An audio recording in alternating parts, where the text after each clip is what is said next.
The koala is one of Australia's most loved animals. With its big fluffy ears and black button nose, it's adored by all. Though cute, koalas are thought to be lazy and slow on the uptake. But once you scratch the surface, there's much more to their world than meets the eye.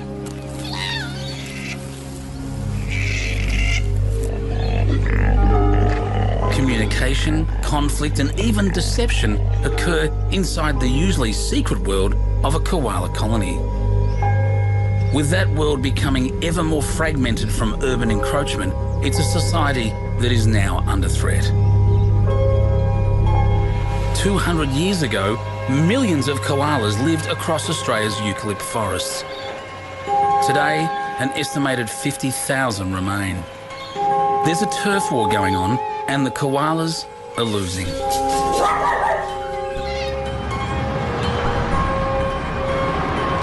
But as we move in on their territory, can koalas continue to live their slow life in the fast lane?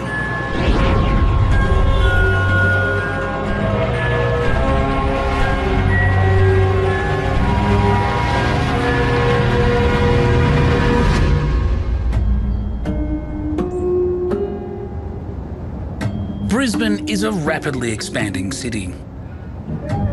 It's home to 2 million people, with nearly 1,000 more moving here every week. But in the outskirts of this subtropical city are some of the best eucalypt forests in Australia. These provide refuge to countless animal species. People are the newcomers here, and they are competing with animals for the same real estate.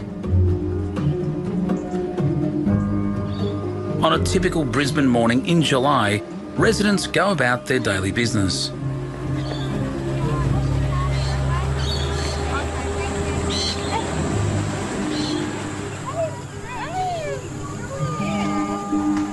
But the locals are unaware that a silent witness shares the suburbs.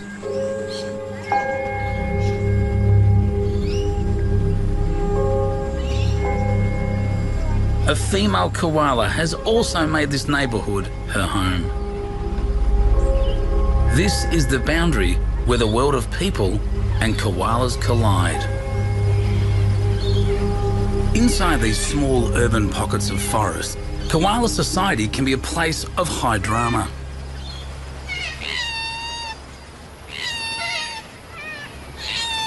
For a female in the suburbs, the attention from male koalas can be exhausting because they are after one thing: sex.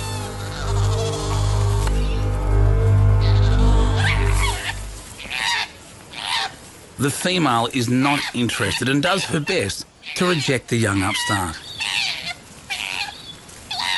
When the alpha male sees her messing around with a rival, there's trouble.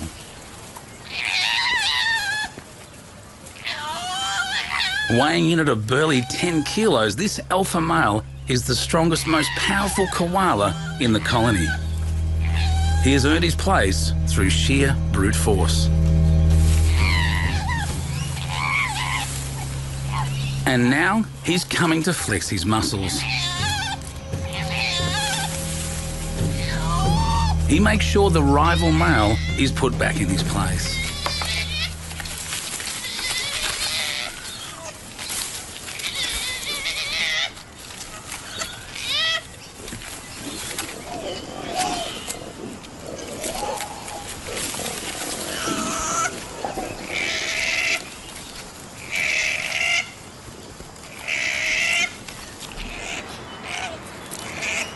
Asserting his dominance, he maintains the right to mate with this female.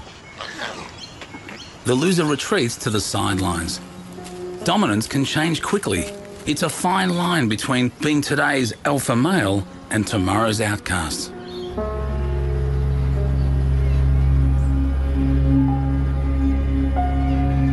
Calm returns to the colony and the koalas go back to the business of browsing on gum leaves. Gum leaves are highly toxic, and this noxious diet was once believed to send the koalas into a drunken state, hallucinating from toxic compounds high in the trees. But lethargy is merely an energy-saving adaptation to their poor diet. It takes a lot of work to chew a leaf, and koalas need to eat for 4 hours a day to get enough calories. And this female is eating for two.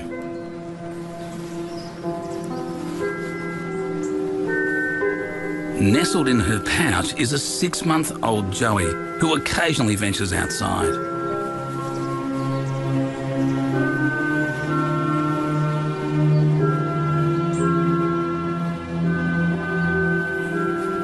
For the last 6 months, the baby has been suckling milk from the teats inside his mother's pouch. But now, in readiness for eating leaves, he must consume her faeces. For these contain pap, a secretion that gives him the bacteria needed to digest tough eucalyptus leaves.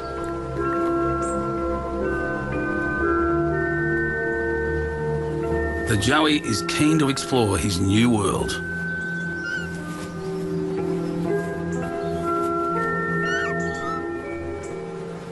He communicates to his mother with squeaks and murmurs.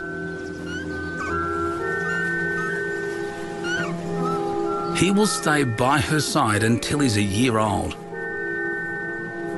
By then, he'll be smart to the ways of koala society and streetwise enough to navigate the suburbs.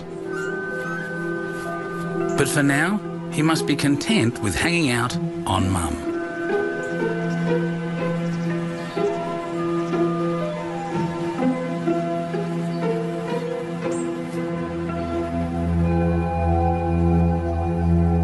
In this patch of forest in the Brisbane suburb of Petrie, biologists from Griffith University have been studying the movement of koalas for 2 years.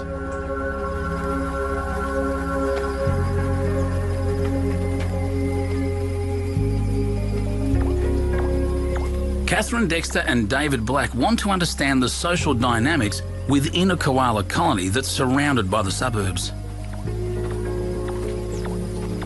We track the animals weekly, trying to get an understanding of how far they're moving and how they're interacting. One of the things that we're trying to do is capture more koalas and put collars on them to track their movements. Okay, that looks like we've got him. Let me just take a GPS. Yep, you check that. Can you just check some of the details for me? Yep. All right, so can you see the rump? Yep, the rump's good. So good? Okay. And can you see the coat? Yep. You know, the coat's fine, the eye's fine. Okay. Koala's very active. The next step is to snare this koala to add him to their study, so a team of expert catchers has been called in.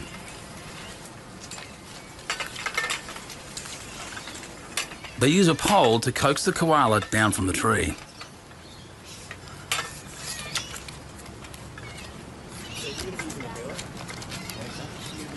Yeah, I can pass it up to you. I'll bring him down. Bring him back to you. Yeah. Bring him down. Just bring it down. Beautiful. Okay, nice. Good, well done. Well done. Okay, quick. Hang on, put it over his head, put it over his head. Just try to get him. Okay. Nice work, Dave, nice work. Oh, good catch, Debbie. Well done on that branch. Nice, well done. Each and every one of our koalas, which is now over 70 for this project, have a full health check at the beginning. We give the animal a light sedative. So once it's asleep, we pop the new collar on. We collar koalas because we want to track them. When we catch them, we put either a VHF or a GPS collar on them, so they'll have every 4-hour fixes. And this gives us a really clear indication of how they're moving without having to track them every day. One of the nice things about this project is naming the koalas, and we have a little bit of fun with that. So the names that have come up are rock stars or movie stars. They've called this koala Hendrix, after the legendary guitarist. So once the collar is fitted, we take it back to the tree that we caught it in and release it. Once we're able to download the data, it gives us the information of where that animal's moved over the past 4.5 months. Here we go.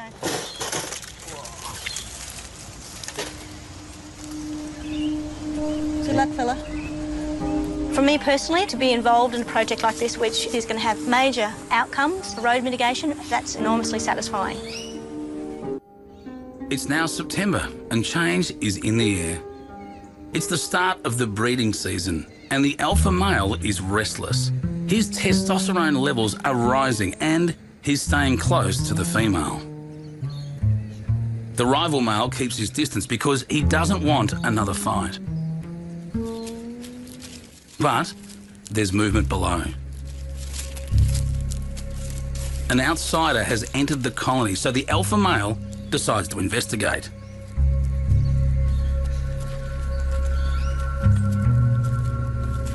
The intruder is a young 4-year-old travelling male, a wanderer who has left his native colony to try his luck with females elsewhere.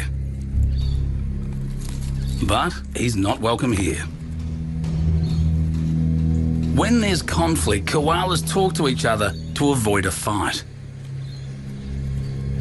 The alpha male reacts to the arrival of a travelling male with a guttural bellow.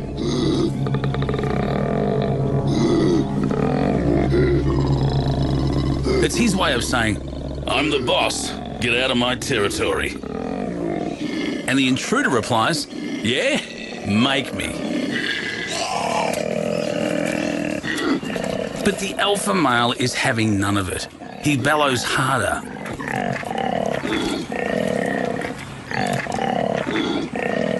Though not much larger than a cat, he sounds as big as a lion. The intimidation tactic seems to have worked. The traveller decides to move on. But there's more than one male in this colony. These two males embark on a different form of communication.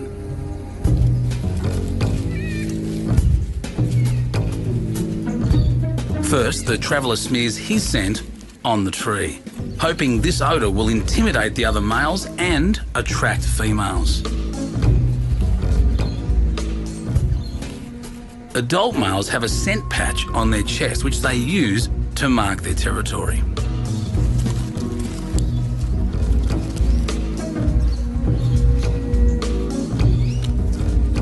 The resident male replies by scent marking back.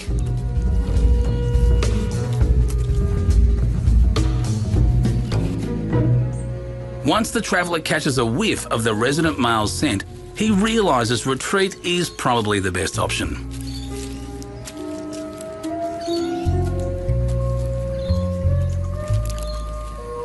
But travelling males don't give up easily, and as darkness descends on the forest patch, the traveller bides his time and prepares to mount a surprise attack.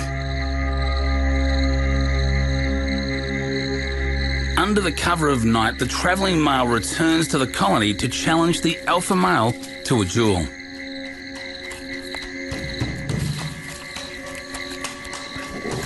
The alpha male forces the intruder to the end of the branch. Far from cute and cuddly, the alpha male turns feral and the fur flies.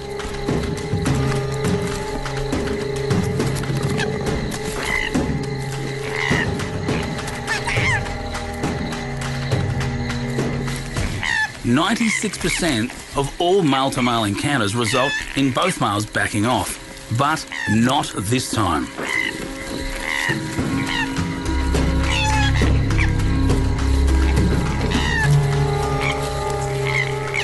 The intruder has no choice but to retreat to the end of the branch and accept he has lost this battle. The alpha male declares victory with an almighty bellow. He wants all the koalas in the colony to know he is still king.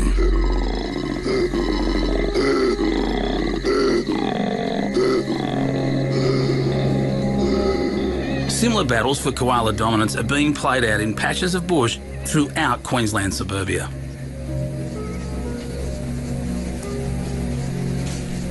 The language of koalas had been a mystery until two biologists from the University of Queensland delved deeper into its meaning.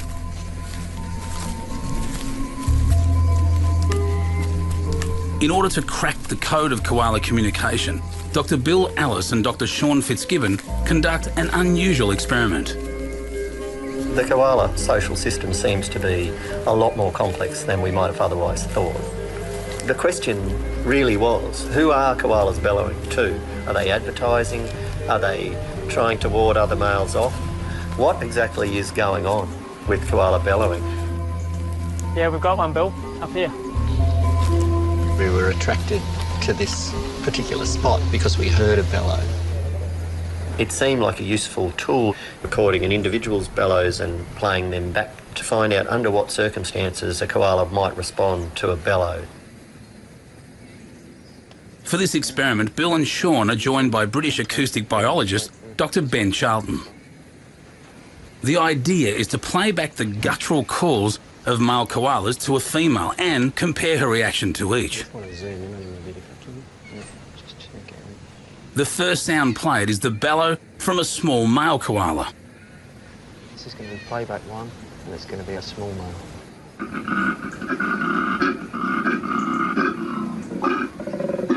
A head turn is a good response as far as the scientists are concerned. Next, they play a bellow from a large male to see what response they get. She seems impressed. Looks like she wants to get to know the owner of this bellow a little bit better. Moving towards the sound suggests that female koalas can gauge characteristics of the male from their bellow. That's a very strong response.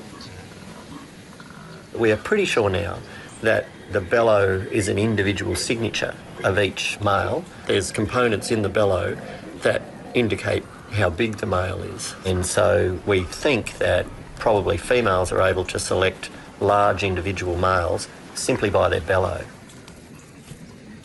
But the love serenade is over once a dog arrives.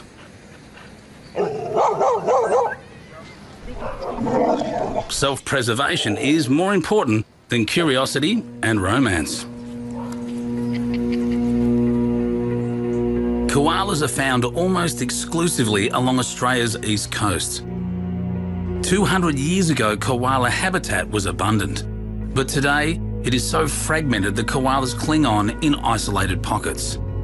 Only a few survive in the outer suburbs of Melbourne and Sydney. Brisbane is the last big city where they're found in numbers. The Petrie Science Studies site in northern Brisbane highlights a patchwork effect of forest and suburbs. Any koala that ventures out of the bush here ends up on the streets. And on their tail are biologists Catherine Dexter and David Black.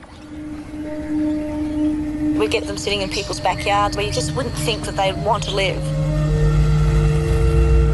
You think that they generally should be based in the bush, but we find them quite frequently out in the suburbs.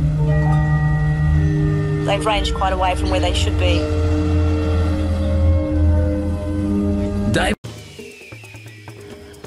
This show was created for you and your family to watch together. Welcome to Nat Geo Wild.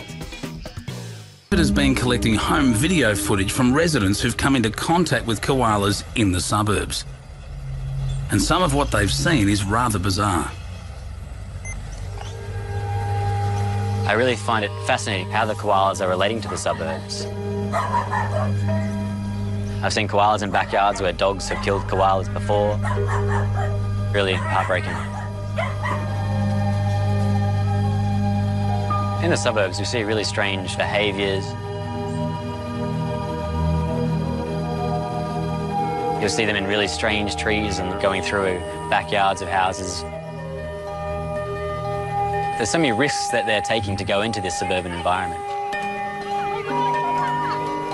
You really get a feeling for how threatened they are in their everyday lives. Living in the city comes with its challenges. Koalas may have started life in the slow lane, but freeways now intersect their bushland home. Over 1/3 of all koala deaths in southeast Queensland are from vehicle impact. The Griffith University biologists are helping koalas to move freely without having to interact with busy roads. They're planting trees on bridges to link koala corridors and adapting underpasses to encourage koalas to go under the roads. Cars are the #1 direct killer of koalas. The fundamental question we're trying to answer is, do koalas use underpasses that have been developed for them? We really wanted to get visual proof that they were crossing these structures. So we set up cameras at every possible location that they could be crossing. They had no expectation, but I mean, it would be fantastic to see a koala at such a long shot.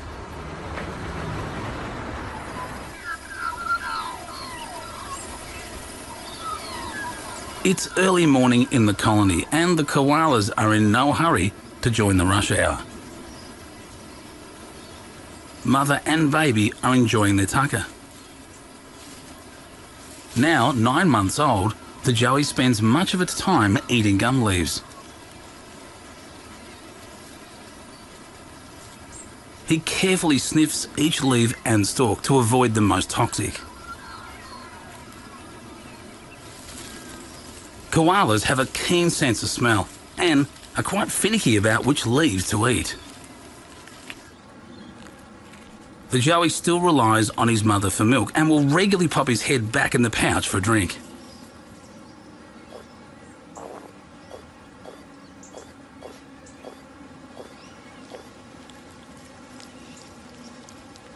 At this age, he becomes quite adventurous and will wander away from mum to explore the new world.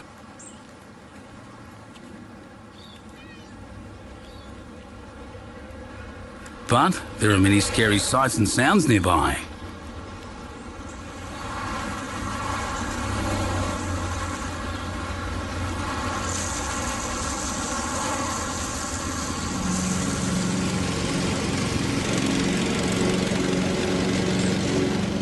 So he decides it's best to be by his mother's side, where it feels safe and warm.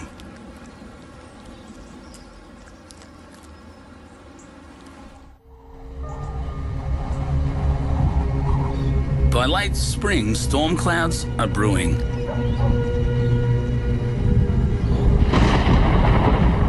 It's the beginning of the severe weather season in southeast Queensland.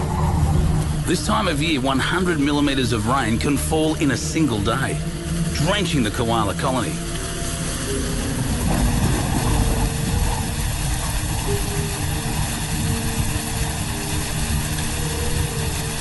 The fur on the koala's bottom is densely packed to provide a cushion for the hard branches and insulation from the wet and the cold.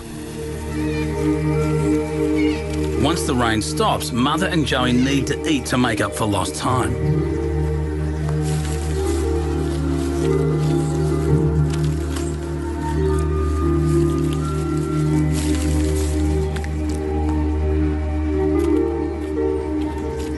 Koalas spend only 5 hours a day being active and 19 hours a day resting or sleeping, so every waking minute counts. Feeding is always the highest priority, come rain or shine.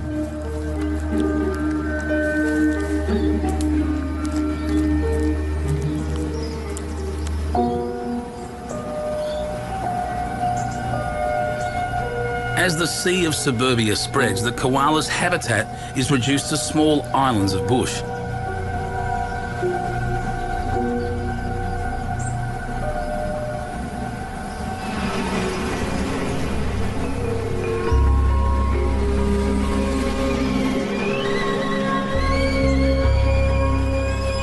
The travelling male will never experience the native bush that his ancestors knew. Instead, he will contend with all the stresses of living within the urban sprawl.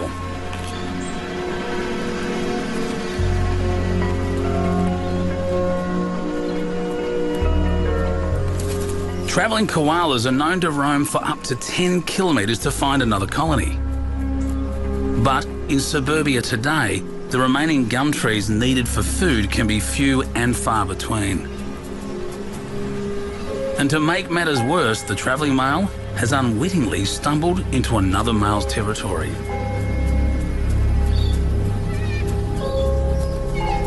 The resident male isn't keen on visitors at all. He makes sure the traveller knows he's not welcome in his patch.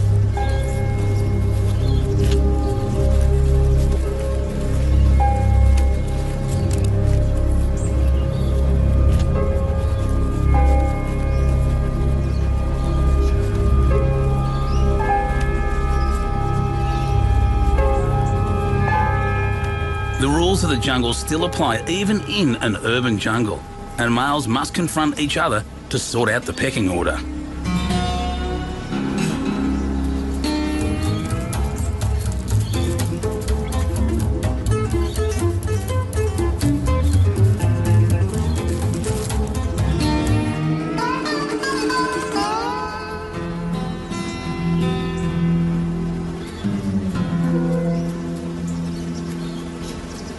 The traveller has been cast out once more.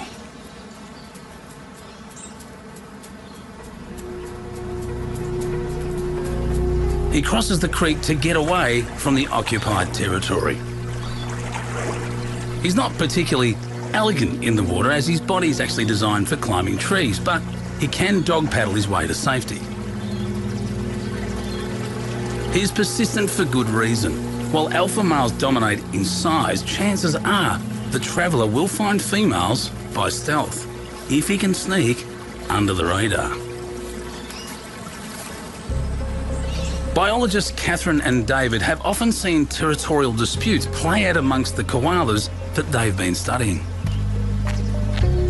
A few months ago, they were tracking two koalas. One was the young male Hendrix that they put a collar on a few months ago, and the other was an alpha male called James.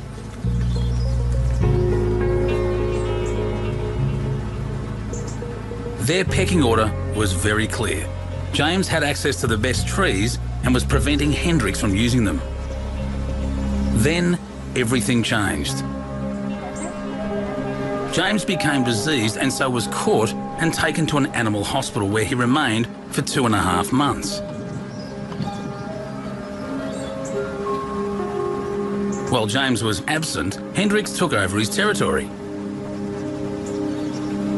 When James was eventually released back into the wild, he was immediately pushed out of the forest by Hendrix and forced to live in the suburbs. The interesting thing is now Hendrix, who was the young challenger, was now sitting in trees where James had once sat.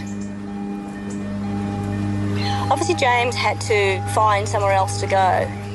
He's had to cross quite a number of roads and negotiate fences, dogs, all sorts of things. It was only a couple of weeks ago and he was still sitting in that backyard.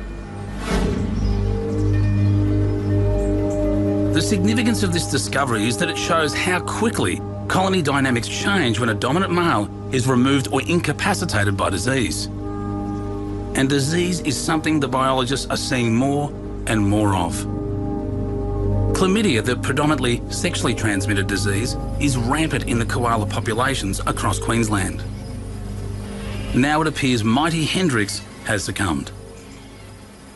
Are we going to try the other one now? Yeah, Sick one? We'll just go look at it first and then we'll see if All right. So when we find a diseased koala, we try our hardest to capture it as quickly as possible and get it to Australia Zoo Wildlife Hospital, because that will give it the best chance of surviving. Yeah, he's looking fine. So 119 he is.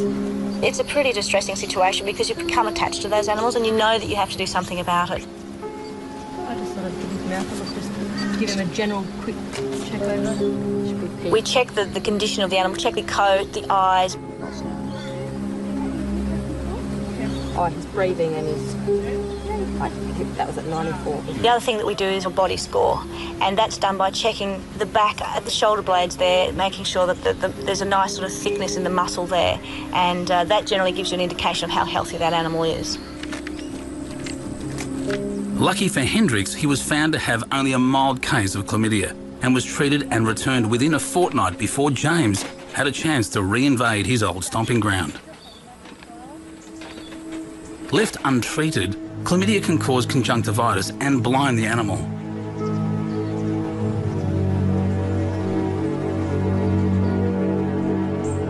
It can also lead to wet bottom, a urinary tract infection that discolours the fur on the koala's rear.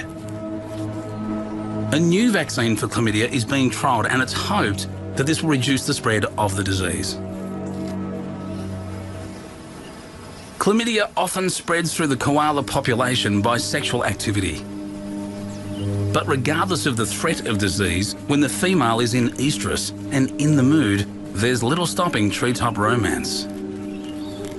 Throwing her head back and forwards may be a sign that the female is now ovulating. Mating only lasts a few minutes and then the male is off. Male koalas play no role in parenting. Other males are hanging around, but their chances of getting lucky are thwarted in more ways than one. Apart from guarding the female from the advances of other suitors, he has secreted a gelatinous plug that glues her genital tract together. A final attempt to ensure she becomes pregnant with his young.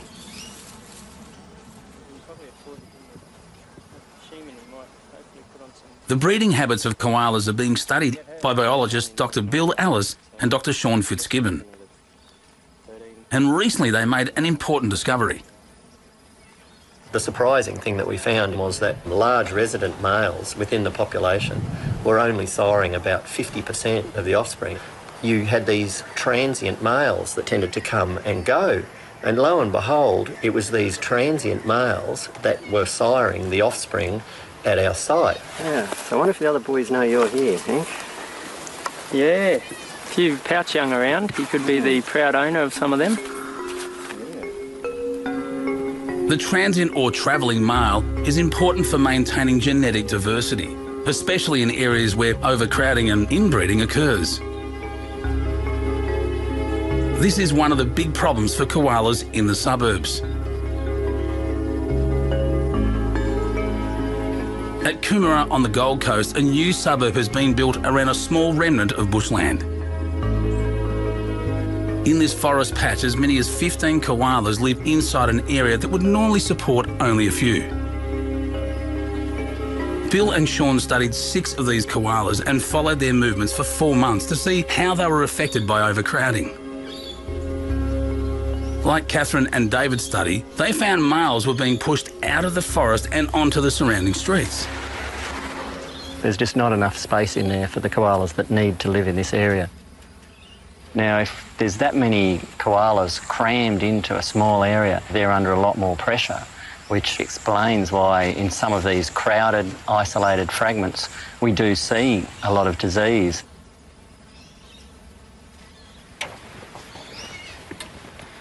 One of the koalas that Bill and Sean tracked was a mature male called Houdini.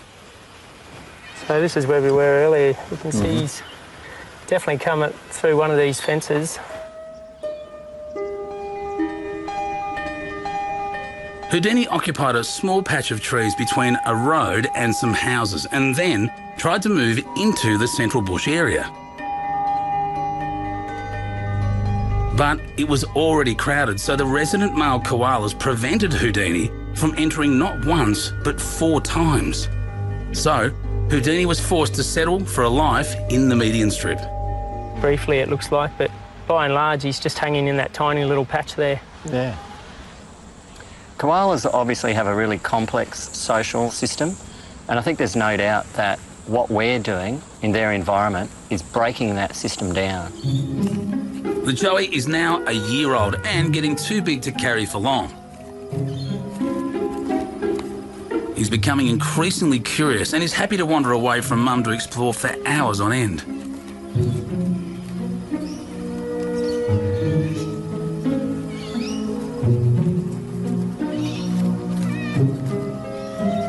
He's almost fully independent now.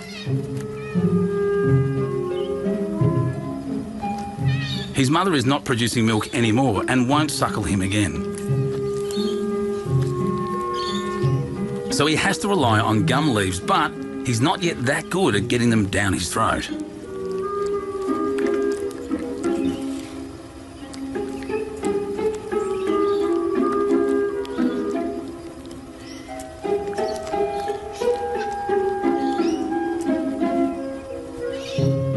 Like his mother, he will survive exclusively on eucalyptus leaves throughout his expected lifespan of 12 years.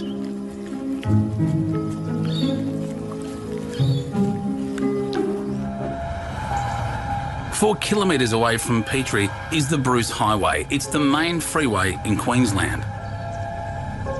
It's hard to believe that a koala would ever try to cross such a busy road, but that's what biologists Catherine Dexter and David Black have come to investigate. One of the things that we understand about roads is that they're barriers, and you would suspect a 6-lane highway to be a major barrier to an animal. Okay, yeah. He's in the fork of that tree there. So close to that road. Well, they don't seem to have any sort of concept of a busy road to a non-busy road. They seem to be driven to go in a direction and they just go. They've tracked the intrepid Captain Bogart close to this bustling spot and are now retracing his steps to understand how he arrived at this place. So, yeah, with Captain Bogart, so once we were able to get his GPS collar off, download the data and understand his movements, we were really able to see that he'd done this massive walk. The tracking data reveals Captain Bogart roamed around a patch of bush next to a major intersection on the Bruce Highway.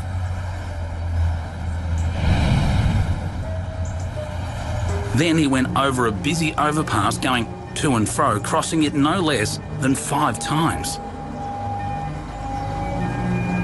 But the travelling male's journey didn't end there. He walked along the highway for 1.5 kilometres, then did something no one believed was possible.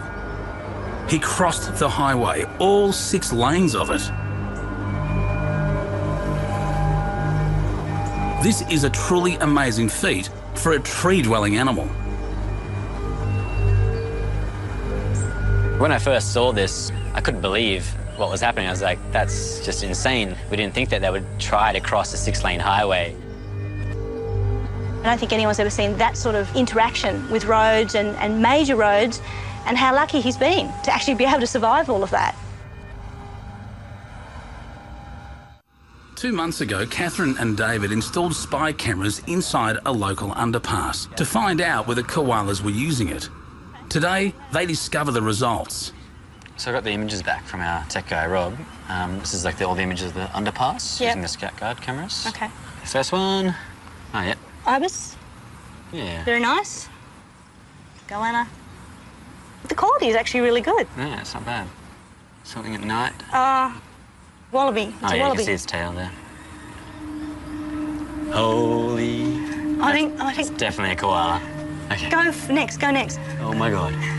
This is amazing. You know what this means? I actually think we have got the first ever recorded pictures, of a koala using a retrofitted underpass.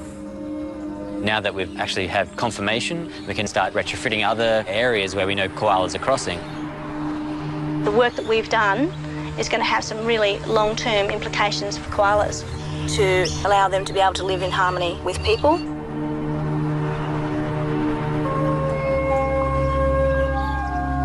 Today is a big day for one little koala. The Joey has reached the first stage of adulthood and is now 13 months old.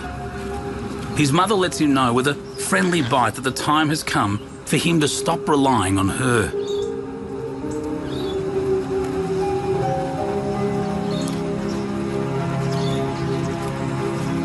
It's time to expand his horizons and find out what the world is like across the street. Mum watches as if to say goodbye.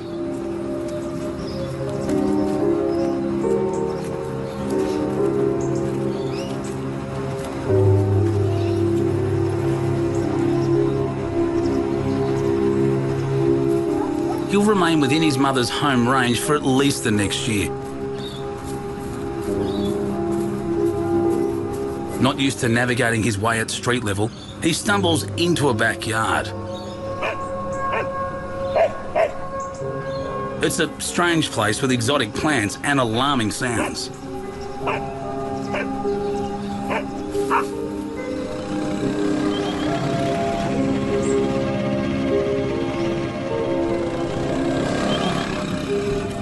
He heads for high ground. Depending on how strong he grows over the next few years, he will either become a traveller continually wandering the streets or an alpha male that rises through the ranks of koala society. As long as there is still a colony in the neighbourhood for him to conquer.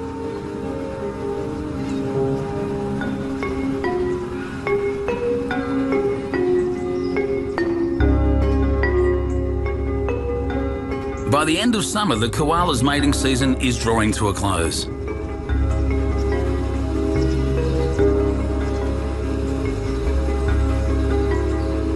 For 6 months, the males have been working out their place in the pecking order, and the prize is to mate with a female.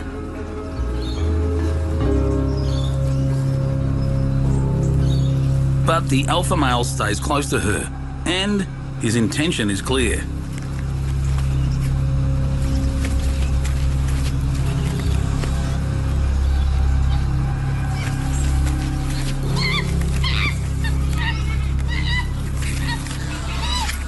The tenderness between them is over.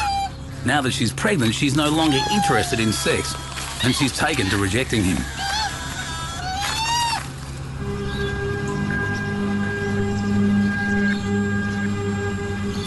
Against all odds, the travelling male has made it back to the colony. He senses the weakness in the alpha male and seizes the opportunity to challenge him for control of the domain. He's been waiting for this moment all breeding season, and he's not holding back.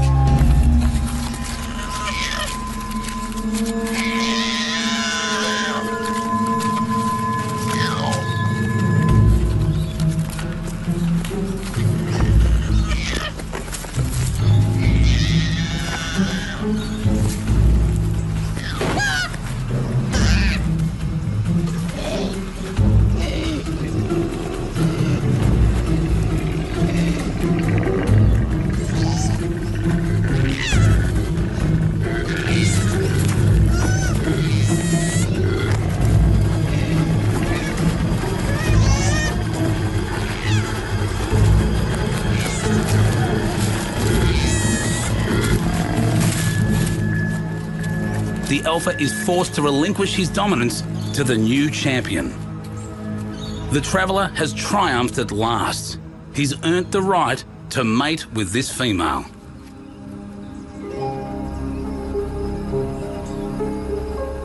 His resilience has kept him alive and allowed him to rise to the top of the koala society.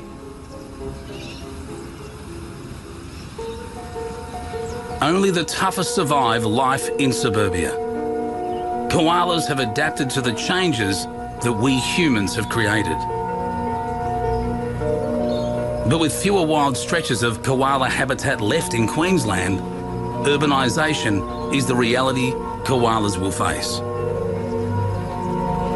Whether the koala can continue this tenuous existence, only time will tell.